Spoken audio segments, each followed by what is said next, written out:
नमस्कार मित्रों।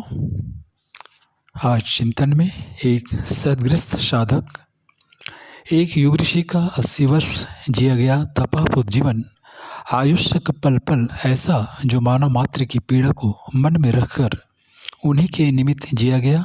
स्वभाव ऐसा सरल व मृदु कि हर कोई उन्हें अपना मित्र, सखा, आत्मी समझता रहा। करुणा इतनी गहरी कि उसी ममत्व के सहारे देखते देखते एक छतदार वृक्ष के नीचे एक विराट परिवार विनिर्मित होता चला गया। नाम जिसका रखा गया गायत्री परिवार।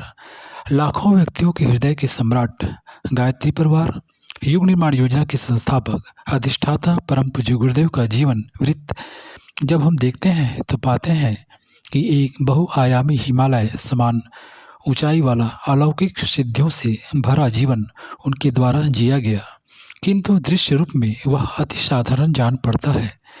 पूज्यवर पंडित श्री राम शर्मा आचार्य का बसंत पंचमी को जन्म दिवस, जो हम उनके आध्यात्मिक बोध दिवस के रूप में मनाते हैं, और जब पीछे मुड़कर गहराई से दृष्टि डालकर देखते हैं तो पाते हैं कि उनसे अनेक लोगों ने अगणित अनुदान पाए हैं। असंख्यों संस्मरण हम सबके मस्तिष्क पटल पर अंकित हैं। उनकी जीवन शैली रामकृष्ण परमहंस जैसी थी। एक सद्ग्रस्त साधक के रूप में श्री रामकृष्ण परमहंस का जीवन सभी के समक्ष उनके लीलामृत, वचनामृत तथा कथामृत के माध्यम से इस सदी के प्रारंभ में आया। लाखों व्यक्तियों के लिए वे प्रसंग जीवन को ऊंचा उठाने की प्रेरणा बनकर आए व अगणित व्यक्तियों ने अपने को लौकिक से आध्यात्मिक धारा की ओर उन्मुख किया। एक बार रामकृष्ण जब ध्यानस्थ थे, समाधि की गहन अवस्था में चले गए थे, तो उनके चारों ओर प्रकाश फैल गया। सहज ही उनकी आंख खुली तो उन्होंने चारों ओर प्रकाश विस्तारित होता देखा। तुरंत चिल्ला उठे, माँ भीतर कर, बाहर मत जाने दे, नहीं तो चेले आकर चिपट जाएंगे। मैं तो साधारण आदमी बनकर जीना चाहता हूँ। तुरंत प्रकाश तिरोहित हो गया तथा वे साधारण व्यक्ति की तरह दिखाई देने लगे। कुछ ऐसे ही प्रसंग परम पूज्य गुरुदेव के जीवन वृत्त पर भी लागू होते हैं।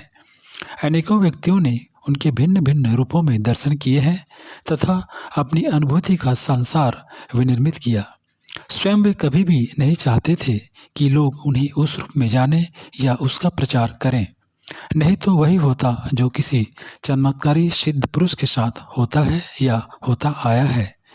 फिर भी जैसे किसी हीरे को धूल के ढेर में, सूर्यकांत श्यामंतक मणि को कहीं किसी कपड़ों की थैली में बिना उस चमक के फैलाए पास नहीं रखा जा सकता, लगभग वैसा ही महापुरुषों के साथ होता आया है। सुपात्र व्यक्तियों को उनकी जानकारी मिलती रहती है। श्री केशव चंद्र सेन से श्री रामकृष्ण ने एक बार कहा, मेरा नाम समाचार पत्रों में क्यों निकालते हो? भगवान जिसे बड़ा मानते हैं, जंगल में रहने पर भी लोग उसे जान लेते हैं।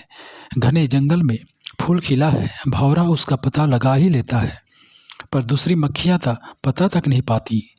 मैं प्रसिद्ध नहीं होना चाहता, मैं तो चाहता हूँ कि दिन से दिन हीन से हीन बनकर रहूँ। ऐसा जीवन मुक्त लीला पुरुष जानबूझकर कहते हैं, क्योंकि जीवित रहते तो अगणित काम उन्हें करने हैं। उनमें इन सभी बहिरंग के पक्षों से बाधा आती है। रामकृष्ण परमहंस ने चमत्कार दिखाए नहीं, वे सहज ही हो गए। इसी तरह परम पूज्य गुरुदेव ने दृश्य रूप बिल्कुल साधारण रहने दिया। जो भी कुछ असाधारण घटा वह होता चला गया, वह ऐसा अगणित व्यक्तियों के साथ घटा। असाधारण से शर्त है सामान्य जीवनचर्या के पीछे से दर्शन कराती हुई हलचलें, गतिविधियां जो उस महासत्य के अस्तित्व का बोध कराती हैं। जीवित रहते क्यों एक साधारण सा दृष्टिगोचर होने वाला जीवन जिया गया, इसे स्पष्ट करते हुए परम पूज्य गुरुदेव जनवरी 1971 की अखंड ज्योति की अपनी बात में लिखते हैं, जब तक रंगमंच पर प्रत्यक्ष रूप से हमारा अभिनय चल रहा है, तब तक वास्तविकता बता देने पर दर्शकों का आनंद दूसरी दिशा में मुड़ जाएगा और हम जिस कर्तव्य निष्ठा को सर्वसाधारण में जगाना चाहते हैं वह प्रयोजन न हो सकेगा। लोग रहस्यवाद के जंजाल में उलझ जाएंगे। इससे हमारा व्यक्तित्व भी विवादास्पद बनेगा और जो करने कराने हमें भेजा गया उसमें भी हमें अड़चन पड़ेगी। निस्संदेह हमारा जीवन अलौकिकताओं से भरा पड़ा है। रहस्यवाद के पर्दे इतने अधिक हैं कि उन्हें समय से पूर्व खोला जाना अहितकर ही होगा। पीछे वालों के लिए उसे छोड़ देते हैं कि वस्तुस्थिति को सच्चाई की प्रामाणिकता की कसौटी पर कसें और जितनी हर दृष्टि से परखी जानी पर सही निकले, उससे यह अनुमान लगाए कि अध्यात्म विद्या कितनी समर्थ और सारगर्भित है। अभी तो उस पर वैसे ही पर्दा पड़ा रहना चाहिए जैसे कि अब तक पड़ा रहा है। श्री रामकृष्ण परमहंस के महाप्रयाण के बाद उनके लीलामृत वचनामृत के प्रकाशन के पुरुषार्थ को बाद ही पूर्व व पश्चिम में लोगों ने उन्हें जाना था। स्वयं कलकत्ता में ही वे कहाँ अधिक परिचित थे।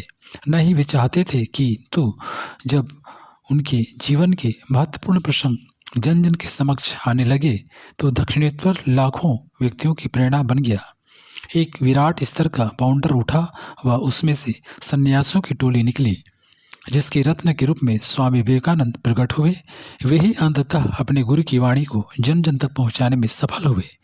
ऐसे अगणित विवेकानंद व निवेदिता स्तर की आत्माएं अपने मिशन में क्रियाशील हैं, जो बहिरंग में तो दैनंदिन जीवन के व्यापार में उलझी दिखाई देती है, किंतु अंतरंग से वे उच्च स्तरीय पुरुषार्थ करने में सक्षम हैं।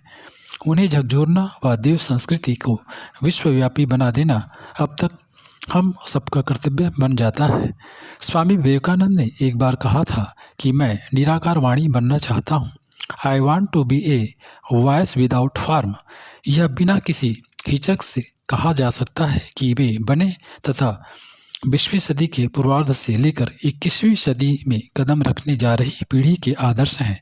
एक ऐसे लोक नायक के रूप में उनकी छवि रही जिसने जहाँ शहीद भगत सिंह, आज़ाद, बिस्मिल, सुखदेव जैसों को प्रेरित प्रभावित किया, वहाँ तिलक, गांधी, पटेल आदि तथा महर्षि श्री अरविंद जैसे उच्च स्तरीय साधक भी उनके आदर्शों से प्रेरित दिखाई देते हैं।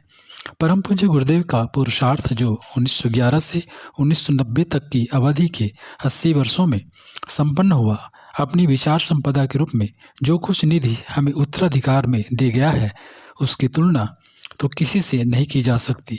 किंतु जैसे जैसे वह प्रकाश में आएगा, लोग जान सकेंगे कि आज उनकी सूक्ष्म एवं कारण शरीर रूप में विद्यमान चेतना विश्व मानवता का मार्गदर्शन करने में और भी अधिक सक्षम है।